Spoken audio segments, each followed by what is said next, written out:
এটা হচ্ছে আমাদের লাউঞ্জ। সো ঢুকি, চেক ইন করি, তাই না আপনাদেরকে জানাচ্ছি। আসসালামু আলাইকুম, আশা করি সবাই ভালো আছেন। আজকে আমরা যাচ্ছি ঢাকা টু সিঙ্গাপুর এয়ারলাইন্সে। আমরা এখন আছি বলাকা এক্সিকিউটিভ লাউঞ্জ। এটা আপনার ক্রেডিট কার্ড থাকলে এখানে ফ্রি ইউজ করতে পারবেন। কারো কার্ডে 2 জন বা 4 জন এরকম থাকে। সো আমরা এখন খাওয়ার পর আমাদের ফ্লাইটের উদ্দেশ্যে রওনা হবে। আমাদের সাথেই থাকুন, ইনশাল্লাহ আমাদের এই সিরিজটা আপনারা এনজয় করবেন। চলেন দেখে আসি আজকে ডিনারের food. Dessert, second choose this start, tea and coffee, chili rice, আজকে মেনুতে এগুলোই আসছে। Biryani, beef curry, chicken with honey, pasta. I think so. This is a kinds of shinka type of snacks.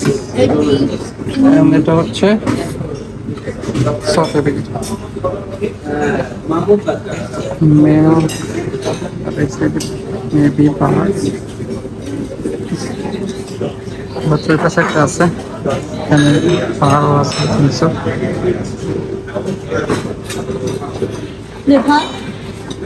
এটা হলো ভেজিটেবল স্যান্ডউইচ, এটা হলো chicken sandwich.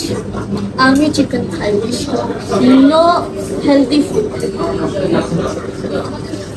বোর্ডিংয়ের জন্য লাইনে দাঁড়িয়েছি। ওই যে দেখা যাচ্ছে আমাদের বিমান সিঙ্গাপুর এয়ারলাইন্সের সাথে। এটা আমাদের প্রথম যাত্রা। আশা করি আমাদের ভালো একটা এক্সপিরিয়েন্স হবে, আমি আপনাদের সাথে শেয়ার করব। আমাদের আজকের বিমান হচ্ছে বোয়িং 787-8 ড্রিমলাইনার। হ্যালো হ্যালো,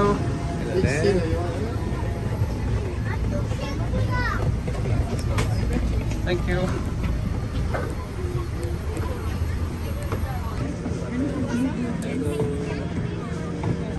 আমরা আমাদের সিটে বসে গিয়েছি। ওদের স্ক্রিন, ইউএসবি এগুলো একটু দেখছিলাম এবং ভালো স্পেস আছে, সো আপনি কমফোর্টেবলি বসতে পারবেন। সব একটু চেক করছেন, ইউএসবি পোর্টও আছে এবং চার্জারও আছে, চাইলে আপনি যেটা আপনার প্লাগ ইন করেও করতে পারবেন। শুরু হয়ে গেল ওদের সেফটি ইনস্ট্রাকশন থেকে শুরু করে সিঙ্গাপুর সম্বন্ধে একটু বলা। বড় বড় ফ্লাইট বা ভালো এয়ারলাইনগুলিতে স্ক্রিন থাকাতে এয়ার হোস্টেস বা ওনারা দাঁড়িয়ে কিছু বলে না, সে স্ক্রিনেই আপনাকে সরাসরি দেখাবে। এটা আমরা অলরেডি ফ্লাই করেছি, এখন কক্সবাজারের উপরে আছি। ফ্রেশ হওয়ার জন্য আমাদের হট টাওয়েল চলে আসছে। দেন আমাদের ফুডও সার্ভ করে দিয়েছে। আজকে মেনুতে ছিল chicken pasta, fish salad, dessert, bun butter, juice, পানি। আরেকটা ছিল rice with mutton kofta, vegetable আর ডেজার্ট অ্যান্ড সালাদ, ব্রেড, এগুলো আছে। আপনি চাইলে ইন্টারনেটে ইউজ করতে পারবেন।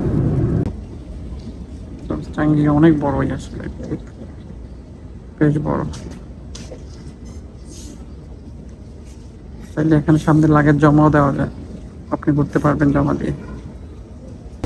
সিঙ্গাপুরের লাগেজ বেল্ট এরিয়াগুলো এত বড়, আপনাকে খুঁজে পাইতে একটু ডিফিকাল্ট লাগবে। মেবি অনেকগুলো লাগেজ বেল্ট আছে। এক টার্মিনাল থেকে অন্য টার্মিনাল যাওয়ার জন্য স্কাই ট্রেন ইউজ করতে পারেন, অথবা শাটেল বাস অ্যাভেলেবেল আছে এভরি টার্মিনালের জন্য। আসলে এক একটা টার্মিনাল দেখতে এক এক রকম, সো আপনি সাথে ঘুরতে ঘুরতে আপনাকে 3-4 ঘন্টা চলে যাবে। সো হাতে সময় নিয়ে একটু ঘুরলে ভালো, বিকজ সিটি থেকে আবার ব্যাক করাটা কিন্তু ডিফিকাল্ট। সো আবার যাওয়ার সময় টাইমই পাবেন না। এটা হচ্ছে টার্মিনাল 2। এখানে আপনি ওয়াটারফল দেখতে পাবেন। আর যেদিন আপনি রিটার্ন করবেন, আমরা যেদিন এসেছিলাম ওদিন এখান দিয়ে আমাদের এক্সিট করতে হয়েছিল। সো এখান থেকে আপনি যে সেলফ ইমিগ্রেশন করে বাংলাদেশের জন্য বা অন্য কোনো কান্ট্রির জন্য, এটা অসাধারণ সুন্দর এটা মিস করা যাবে না। এটা যাওয়ার দিন বেশি টাইম পাবেন না, বাট আগেই দেখে নেবেন, দেন তারপর শহরে চলে যাবেন। স্কাই ট্রেনের এই জায়গাটা দেখতে অনেকটা জুরাসিক পার্কের মতো লাগছিল আমাকে। আমরা জুয়েল যাব, ওইটা আমরা নেক্সট পর্বে দেখাবো। অসাধারণ একটা জায়গা, আপনাকে ভালো লাগবে। এয়ারপোর্টের ভিতরে ছবি তোলার জন্য বা ভিডিও করার জন্য অনেক জায়গা পেয়ে যাবেন, সো করে নেবেন, ভালো লাগবে। বিকজ যাওয়ার দিন আপনি আর সময় পাবেন না, বিকজ ইমিগ্রেশন এভরিথিং করতে করতে টাইম হয়ে যায়, সো আপনি আর সময় পাবেন না, সো ওই দিনই করে নেবেন। এটা ছিল টার্মিনাল 3। সো আসলে ওদের প্রতিটা জায়গায় অন্যরকমভাবে সাজাইছে, এক একটা টার্মিনাল এক এক রকম সাজানো হয়েছে। সো আপনি যেখানেই যাবেন আপনি দেখবেন যে totally different design and thinking দিয়ে ওরা বানাইছে। আসলে জাঙ্গি অনেক সুন্দর, ঘুরতে ঘুরতে কখন যে টাইম চলে যাবে আপনি আসলে নিজেই বুঝবেন না। এয়ারপোর্ট থেকে সিটিতে যাওয়ার জন্য আমি ইজি লিঙ্ক কার্ডটি নিয়েছিলাম। আপনি চাইলে ট্যুরিস্ট পাস অথবা আপনার ভিসা, ডেবিট বা ক্রেডিট কার্ড ইউজ করতে পারেন। সব থেকে কম খরচে যাওয়ার জন্য আপনাকে মেট্রো ইউজ করতে হবে, এবং এটা খুবই ফাস্ট এবং একটু পরপরই স্টেশন আছে। এটা ছিল আমাদের সিঙ্গাপুরের হোটেল, ঠিক ক্লার্কের সেন্ট্রাল মলের অপোজিটেই, একদম ক্লার্কে যে মেট্রো স্টেশন আছে ঠিক এটার অপোজিটে। চলেন আমাদের রুমটা দেখাই।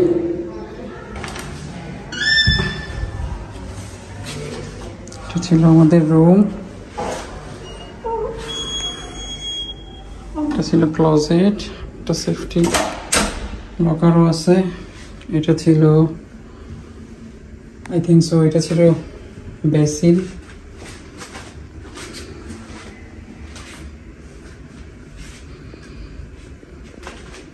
একটা সিঙ্গেল বেড, একটা ডাবল বেড। আপনারা জানেন সিঙ্গাপুরের রুমগুলো এমনি অনেক ছোট হয়।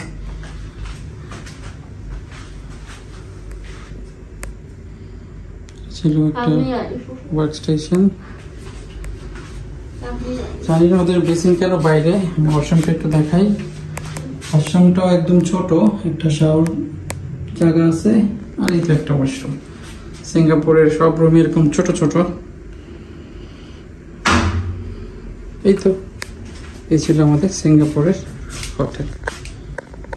এটা ছিল আমাদের রুম থেকে বাইরের ভিউ। ওটা হচ্ছে ক্লার্কে কুয়ে মল, ওটার নিচেই হচ্ছে মেট্রো স্টেশন।